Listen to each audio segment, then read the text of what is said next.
Hello, and welcome, dear listeners, to the Radio Vault Mystery Theater. I am tonight's Keeper of the Vault. There are many stories and folklore about the full moon. Tales of terrifying creatures caused by its cycle. But what happens when just a sliver of a crescent is showing? Oh, just as many things. Tonight, our story is Serenity Cove.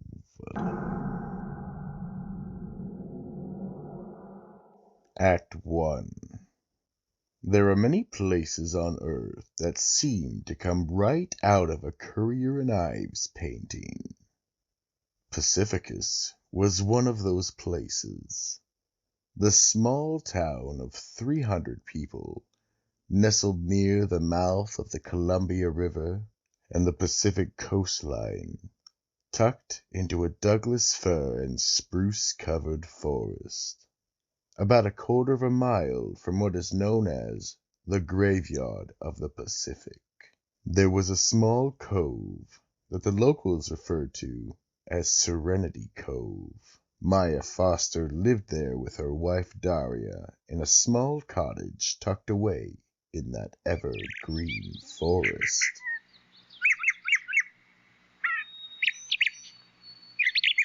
We need to go into Pacificus today and get some supplies. It's about that time of the month to stay in for a few days. I have to get this article done tonight. I'll be done in a few minutes. You said that an hour ago. Could you possibly go into town with me and then finish it when you come back? It's starting to get late. I know. That's why I'm working to get it finished. You can finish it when we get back. Please? Okay. Let's go. We just need a few things. Let's go. I need to get back and finish the article.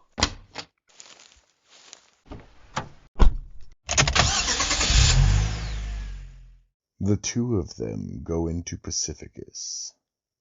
There is a general store called Taylor's Mercantile. Tanya Hawkins, the owner and single employee of the store, smiles and greets the couple. Maya, Daria, haven't seen you guys in a few days. How are you? We're doing great. Yeah, I get so involved in my writing. I don't take time to make sure we have things to eat. That's where the old ball and chain comes in. I bug her until she takes a break. Well, that's where working in a team comes in. We all have different strengths and weaknesses. I have to play both sides since Sam died. I admire how you've held it together. I would have fallen apart if Daria went to heaven. I think you're a lot stronger than you give yourself credit for. You are much tougher than I am. As long as I know that you're smiling and happy in heaven, I guess I would get by. And you never know. She may visit from the other side. All right, this is getting a little too metaphysical for me. All I know is that something happens here certain times that I want no part of. Better to just stay out of the way. You're right. Enough talk. I should have anything you need because the truck came in this morning. I haven't even had the time to get it all put away yet, but come on in and help yourselves. Sounds good. I don't know how you do it. You're just one person after all. We only need a few things.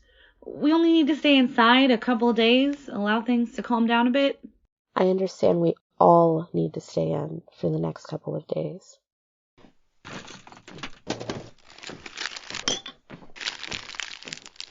We are only going to be inside for a couple of days. Is all this necessary? I'd rather be safe than sorry. Besides, this is all dry goods, and if they have expiration dates, they won't come up until we are both dead. Do we really need kerosene? We are almost out. We don't need to have it short supply. Okay. I was just asking. I thought we had enough. Sometimes I wonder about you. You get so involved with your writing, the world around you seems to disappear. I wish you could understand that strong focus is necessary to be a good writer. That's true. It is also true in any endeavor, including survival. Okay, I get it. After I finish tonight, no more writing until after the new moon. Did you get everything you need? It's going to be a long couple of nights. I think so. If not, maybe we'll get some of the luck of the Irish bestowed upon us. Well, let's hope you don't need it. Take care, ladies.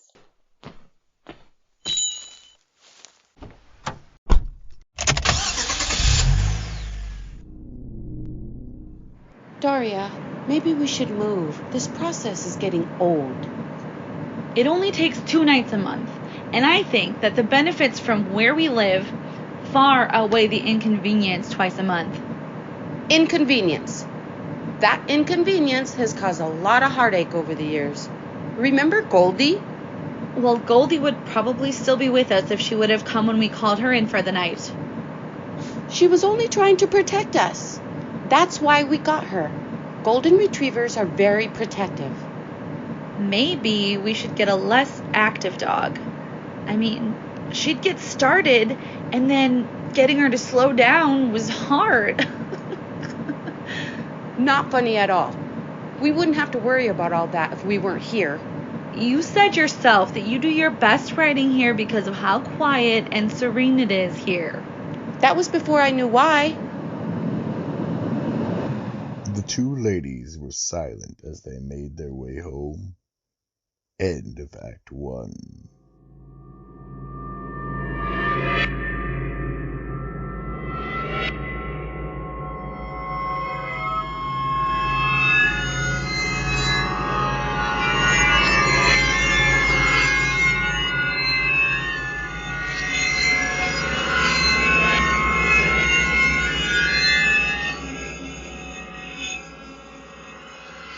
And now Act 2. As the two drove toward their house, they could see a ways off the road a tent had been pitched by the Cove. It was obviously a stranger, and without saying a word, Daria pulled over to the side and walked down to the stranger.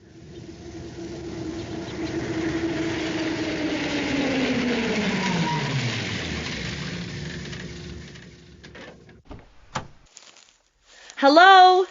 Anybody down there? Hello?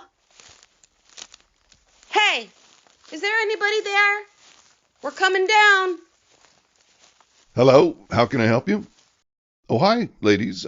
Oliver Jacobs, at your service. Mister, do you know you're on private property? Well, as a matter of fact, I do. I own it. Just bought it from old Brian Sampson. This property has been in his family for generations. I can't believe he would sell it to anyone. Yeah, he kind of surprised me, too. I've been trying to buy this little piece of paradise from him. He finally relented. Told me there was nothing left for him here.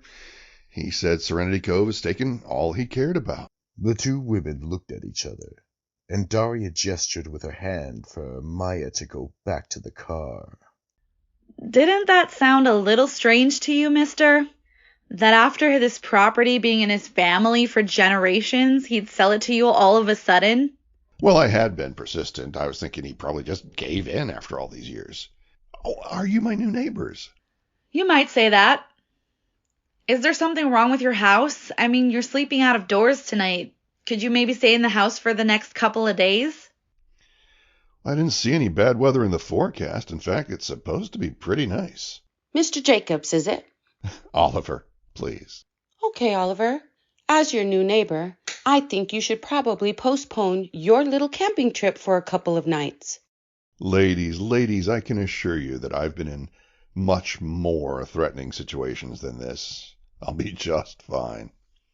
It's starting to get dark. We don't have time for this. If you won't listen to us, at least pour this around the outside of the camp for protection. We gotta go! The rising is coming. It's getting dark. Oliver, please do what I say. I will explain in a couple of days. We have to go. We're running out of time.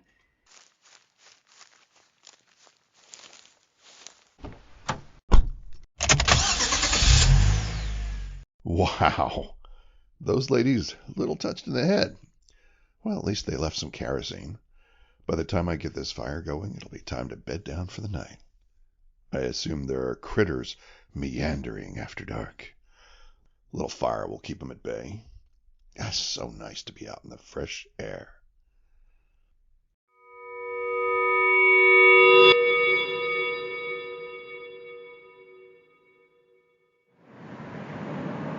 Do you think he'll take our advice? I mean, the old guy seemed pretty stubborn. You mean arrogant, smug, and overconfident? I hope he does take what we said seriously. We don't have time to worry about it. We gotta get inside. You're right. The sun is going down. Let's go. I'll start the fireplace. Do you want to start dinner? Sure. Daria and Maya sit down to dinner as the night begins to settle in. After dinner, the two cuddle up next to the fireplace on the sofa.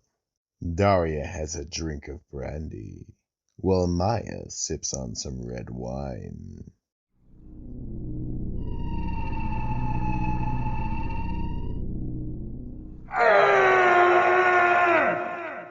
Damn, he didn't listen to us. What a shame. Do you think he's married? I mean, did it happen to her too? Why couldn't he just listen to us? Daria, I'm so tired of this. It's gonna be okay. Just relax. We did everything we could. That doesn't make a bit of difference. I don't feel any better. Maya, you can't blame yourself, or me. We didn't have time to explain to him. What's more, he probably wouldn't have listened anyway.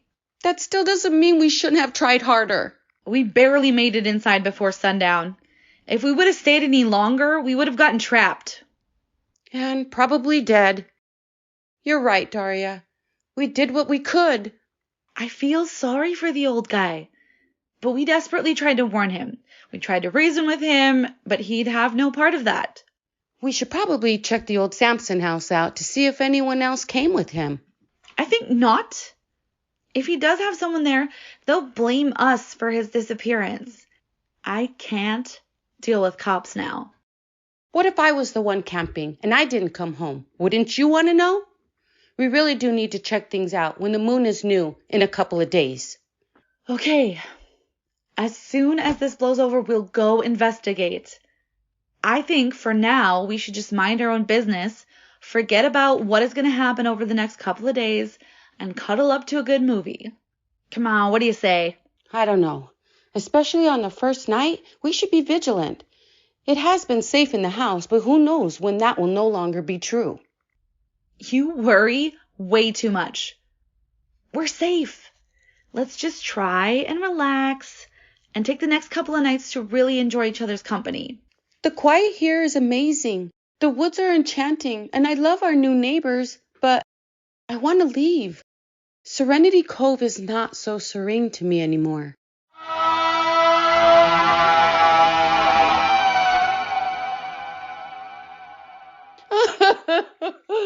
Those sounds drive me crazy. They give me nightmares. Maybe you should take your medication. You're starting to freak out. Daria, I'm scared.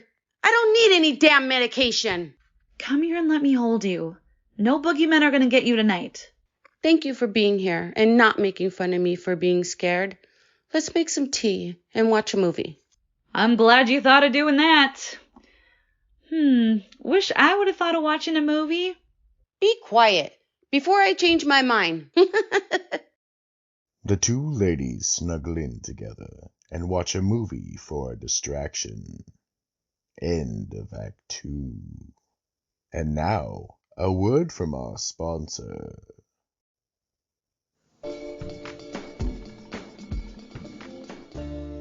In his spare time, he sits alone at a well-known diner, waiting to be discovered. He has a check made out to himself for $1 million, since that's how Jim Carrey did it. Disney is on his resume because he once visited the theme park. He thinks that having his picture taken with someone famous makes him famous. The phrase, "It's all about who you know" doesn't apply to him, as he doesn't know anybody. He truly believes that if only Johnny Depp hadn't been cast, the role would have been his. He knows that once he upgrades his home studio, his booking ratio will skyrocket. His agent charges him a monthly fee and won't admit to knowing him. When competing for a job, he takes advice from his competitors. After paying thousands of dollars to discover his brand, he found out it was Wonder Bread. He's positive that his complete lack of training is offset by his overabundance of raw talent. If he's chosen in the top 3, it's because he's the only one who auditioned. He is the least interesting actor in the world. I don't ever get cast, but I can quote you statistics on all of my failures.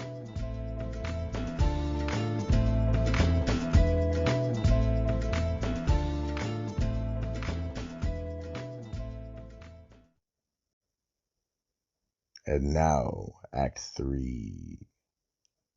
The ladies stayed inside for the next 2 days, knowing what fate awaited them if they strayed from the protections they had made.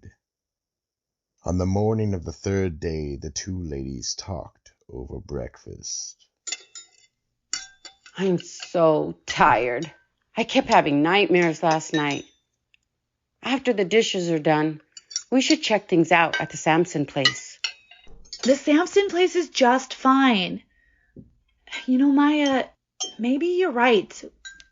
We probably should move before it catches up to us. Thank you, Daria. I'm sure we can find a peaceful place where we don't have to worry about the cycle of the moon. Hopefully we won't take a huge loss when we sell. Let's get ready to go over to the Sampson place and do a wellness check. Wow, you just can't let that go, can ya? Fine, we will go in just a few minutes. I just think it's the right thing to do.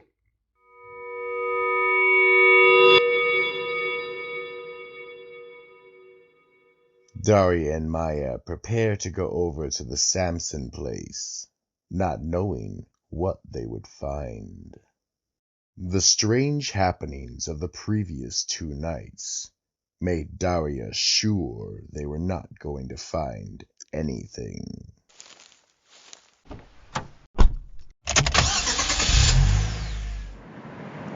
What are we going to tell his wife? I wonder if he survived. You mean if his wife is there, or if he even had a wife? And you know just like I do, if someone does survive, they don't return until the next moon cycle. Until they've regenerated. They won't believe it, but at least we'll warn them. Here it is.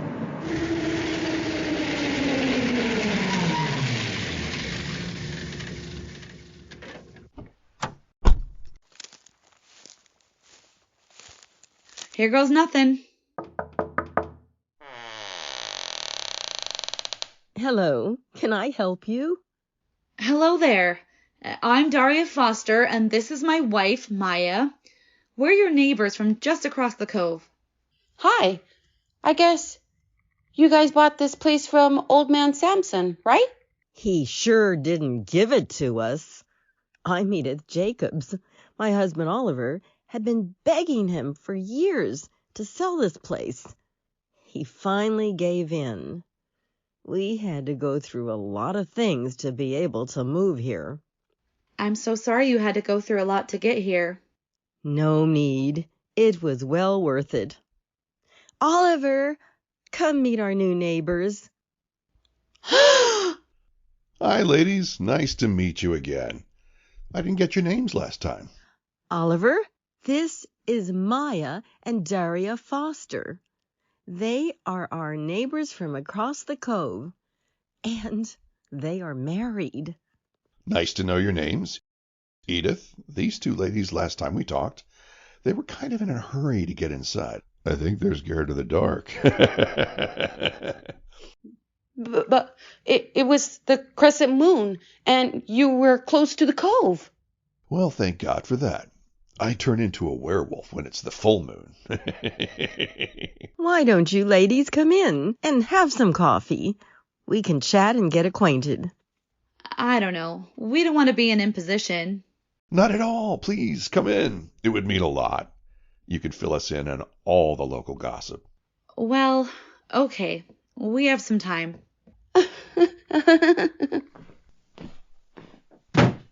The two couples sit down for some coffee and small talk. Then Oliver asks Maya and Daria why they were in such a hurry when they met him a couple of days earlier. Maya and Daria look at each other for a few seconds, and then Maya begins to speak. This is going to sound a little bit on the crazy side of things, but there's a strange phenomenon that happens every month just before the new moon when it appears as just a sliver of a crescent. Oh, you mean like a couple nights ago when you met Oliver? Exactly. We were trying to get inside before it got dark. Is after dark when this phenomenon happens? Yes, it does, and it stays for 2 nights and then disappears into the cove for a month. Men, women, well, even whole families have been known to disappear. These creatures eat just about everything in sight. About all they leave behind is slime. That's fascinating. Has anyone investigated the phenomenon? I mean, does anyone know what they are? There were some researchers who came out to investigate, but they disappeared too. Well, that's odd. Weren't they prepared for these things? Everyone just seems to be so secretive around here. Guess they don't want to bring a lot of people around, disturbing the peace. I understand. We moved out here to get some peace and quiet, get away from everything. Yeah, I'm a writer, and I wanted to have fewer distractions. This place is perfect, except for the 2 days every month. Have you ever tried to communicate with these things? No, we were warned not to try to communicate with them because they were savage. I gotta ask, forgive me, I don't mean to be rude, but if you were warned about them, then why did you stay? Well, we thought it was just a fairy tale. Our first time we had stayed inside, only because I had a deadline to meet and we were staying in anyway. Daria was on the porch and caught a glimpse of them coming. She was able to get inside before they could get to her. Why did you continue to live here for 4 more years? Wouldn't it make sense to move? We are planning to move now, as soon as we can find another place. Hey, how did you know that we've been here for 5 years? You just moved here. I don't know, just guessing. We have been trying to move here for quite a while. We have seen and heard many things. One thing we found out is that over time, things inevitably change. What do you mean exactly? Things have stayed the same ever since we've moved here. More things have changed than you know. Like I said, we've been coming around for a while, and we've seen things evolve in funny ways around here. Wait a minute. Oliver, how did you escape? We left as night was closing in. Did you use the kerosene? That tends to repel them. I always said, where there's a will, there's a way. We heard your screams. We thought you were dead or dragged into the cove. And yet, you didn't try to save me. Well, we've learned quite a bit in the short time we've already been here. It's a pity. What do you mean? We tried to warn you, but you just wrote us off like we didn't know what we were talking about. We tried to talk to you, but you wouldn't listen to us, and we were in danger and just made it inside. You probably weren't in danger then. Things change, you know. Maya and Daria notice slime on the floor in the kitchen and around the chairs that Oliver and Edith were sitting in. Oliver and Edith look at the slime and smile at their neighbors. We've been around for a lot longer than you know. Like we said, things change, evolve, and so have we. Who are you? What do you want? It's the new moon. How did you survive? We are Limags. We only get hungry once a month, usually right after the new moon. But we have evolved. Now we can change our form to fit in undetected. We have also developed our eating habits, so now we eat every day. You silly humans should have taken the time to communicate. We could have taught you so many things. You're too wrapped up in your superiority and your fear of things you don't know. We've been watching for a millennium. We decided to come out of the sea and make dry land our home. You let us leave, we will never tell anyone that you exist. We like to stay away from people anyway. We will leave this place and never mention the Limex to anyone ever. Yeah. We can't do that. Nice try, though.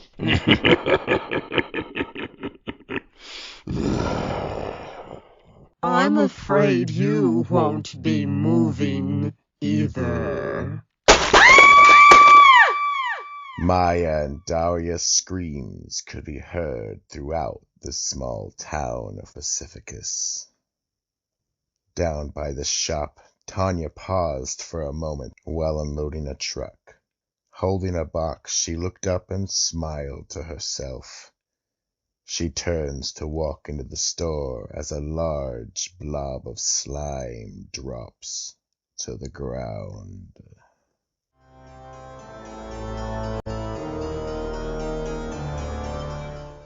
Serenity Cove is a production by Troop of Lost Souls Entertainment and Film Syndicate. Written by Charlie Mitchell. Produced by Rick L. Baker, Anthony Stapiello, and Trevor Bates. Directed by Rick L. Baker. Graphic design by Destiny Lyons. Sound effects and video post by Trevor Bates. Commercials by Joe J. Thomas. Starring the vocal talents of Julie Raylan as Daria Foster, Cora Vasquez as Maya Foster, Destiny Lyons as Tanya Hawkins, J. Anthony McCarthy as Oliver Jacobs, Joycelyn Liu as Edith Jacobs, and I am Trevor Bates, tonight's Keeper of the Vault. Remember, check out Linktree/Troop of Lost Souls to give you access to all of our social media. So, make sure to comment, like, share, and subscribe. Don't want to miss the nightmares, do you? Check us out and listen if you dare.